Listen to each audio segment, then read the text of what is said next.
The Little Mermaid, a fairy tale by Hans Christian Andersen, Part 3. It is one of those splendid sights which we can never see on earth. The walls and the ceiling of the large ballroom were of thick but transparent crystal. Many hundreds of colossal shells, some of a deep red, others of a grass green, stood on each side in rows, with blue fire in them, which lighted up the whole saloon, and shone through the walls, so that the sea was also illuminated. Innumerable fishes, great and small, swam past the crystal walls. On some of them the scales glowed with a purple brilliancy, and on others they shone like silver and gold.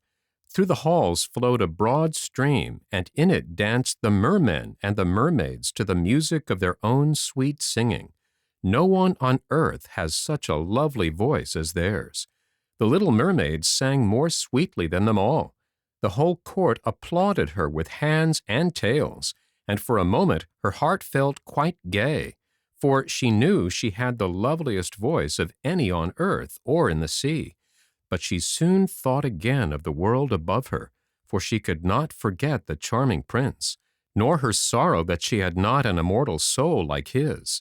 Therefore she crept away silently out of her father's palace, and while everything within was gladness and song, she sat in her own little garden, sorrowful and alone. Then she heard the bugle sounding through the water, and thought, "He is certainly sailing above, he on whom my wishes depend, and in whose hands I should like to place the happiness of my life. I will venture all for him, and to win an immortal soul. While my sisters are dancing in my father's palace, I will go to the sea witch, of whom I have always been so much afraid, but she can give me counsel and help." And then the little mermaid went out from her garden, and took the road to the foaming whirlpools, behind which the sorceress lived. She had never been that way before. Neither flowers nor grass grew there.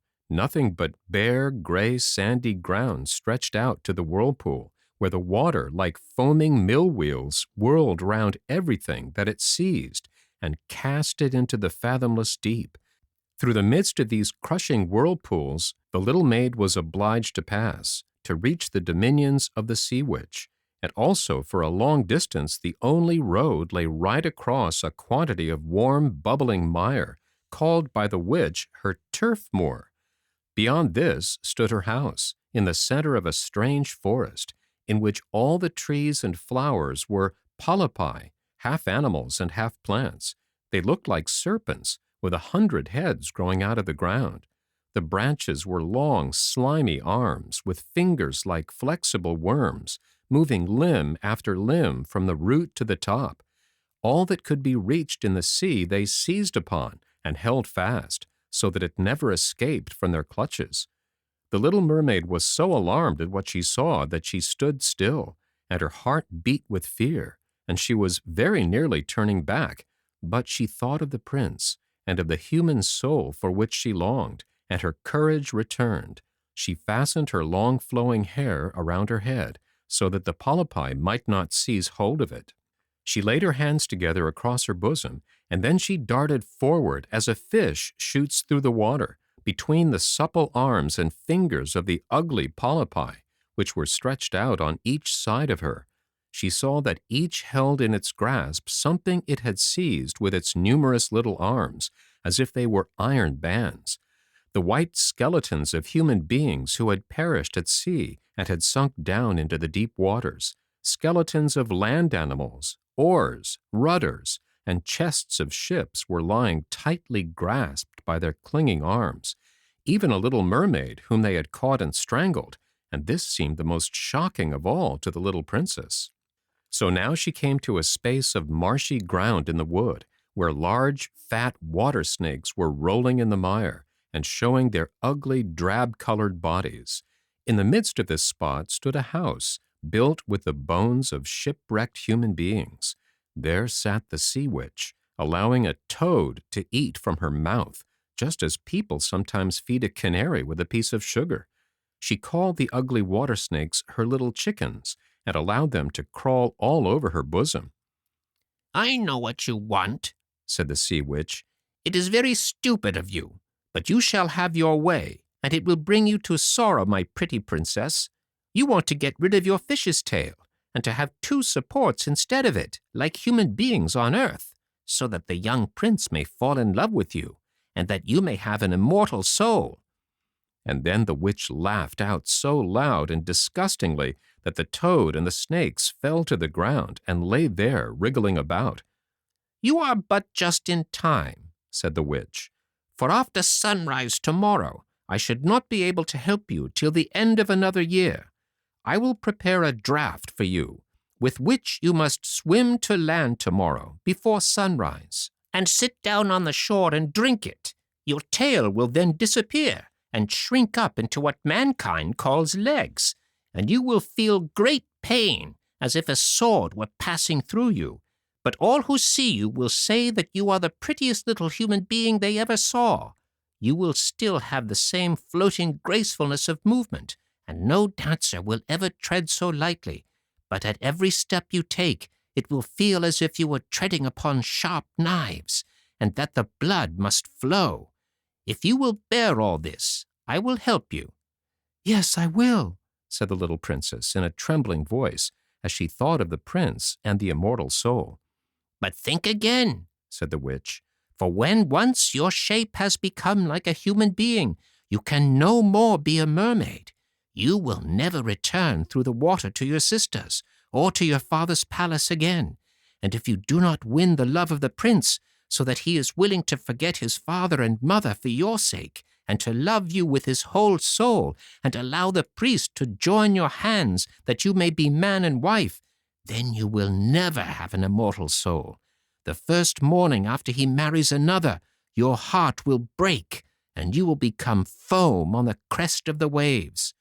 "I will do it," said the little mermaid, and she became pale as death. "But I must be paid also," said the witch, "and it is not a trifle that I ask. You have the sweetest voice of any who dwell here in the depths of the sea, and you believe that you will be able to charm the prince with it also. But this voice you must give to me. The best thing you possess will I have for the price of my draught. My own blood must be mixed with it, that it may be as sharp as a two-edged sword." "But if you take away my voice," said the little mermaid, "what is left for me?" "Your beautiful form, your graceful walk, and your expressive eyes. Surely with these you can enchain a man's heart. Well, have you lost your courage? Put out your little tongue that I may cut it off as my payment. Then you shall have the powerful draught." "It shall be," said the little mermaid. Then the witch placed her cauldron on the fire to prepare the magic draught. "Cleanliness is a good thing," said she, scouring the vessel with snakes, which she had tied together in a large knot. Then she pricked herself in the breast and let the black blood drop into it. The steam that rose formed itself into such horrible shapes that no one could look at them without fear. Every moment the witch threw something else into the vessel, and when it began to boil, the sound was like the weeping of a crocodile. When at last the magic draught was ready, it looked like the clearest water. "There it is for you," said the witch. Then she cut off the mermaid's tongue, so that she became dumb and would never again speak or sing. "If the polypi should seize hold of you as you return through the wood," said the witch, "throw them over a few drops of the potion, and their fingers will be torn into 1,000 pieces." But the little mermaid had no occasion to do this, for the polypi sprang back in terror when they caught sight of the glittering draught, which shone in her hand like a twinkling star. So she passed quickly through the wood and the marsh, and between the rushing whirlpools.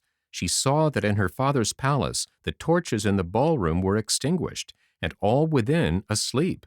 But she did not venture to go into them, for now she was dumb and going to leave them forever.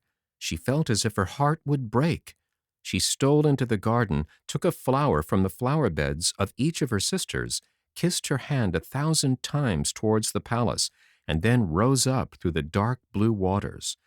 The sun had not risen when she came in sight of the prince's palace and approached the beautiful marble steps, but the moon shone clear and bright.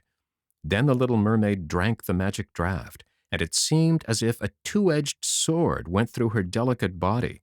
She fell into a swoon and lay like one dead. When the sun arose and shone over the sea, she recovered and felt a sharp pain.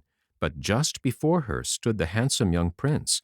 He fixed his coal-black eyes upon her so earnestly that she cast down her own, and then became aware that her fish's tail was gone, and that she had as pretty a pair of white legs and tiny feet as any maiden could have.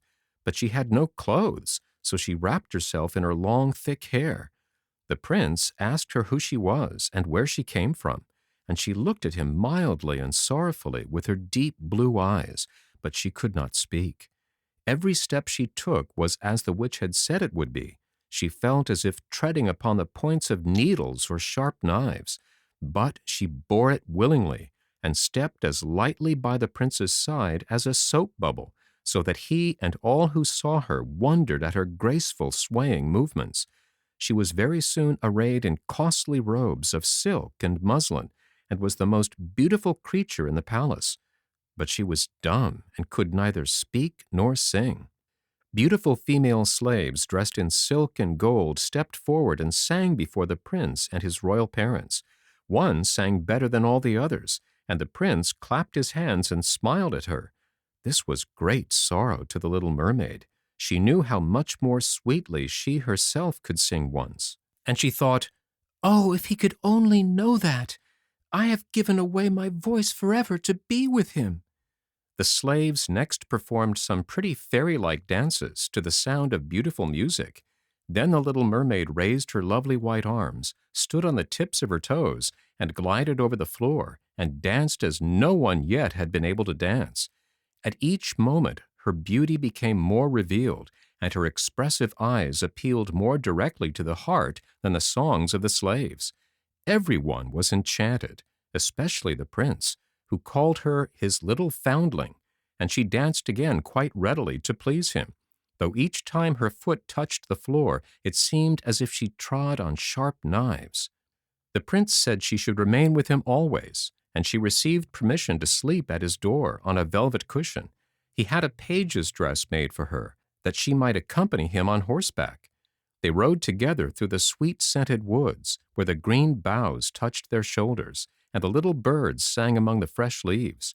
She climbed with the prince to the tops of high mountains, and although her tender feet bled so that even her steps were marked, she only laughed, and followed him till they could see the clouds beneath them looking like a flock of birds traveling to distant lands.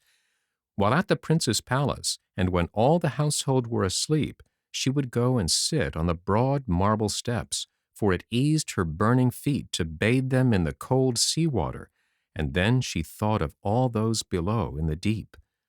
Once during the night her sisters came up arm in arm, singing sorrowfully as they floated on the water. She beckoned to them, and then they recognized her, and told her how she had grieved them. After that they came to the same place every night, and once she saw in the distance her old grandmother, who had not been to the surface of the sea for many years, and the old sea king, her father, with his crown on his head. They stretched out their hands towards her, but they did not venture so near the land as her sisters did.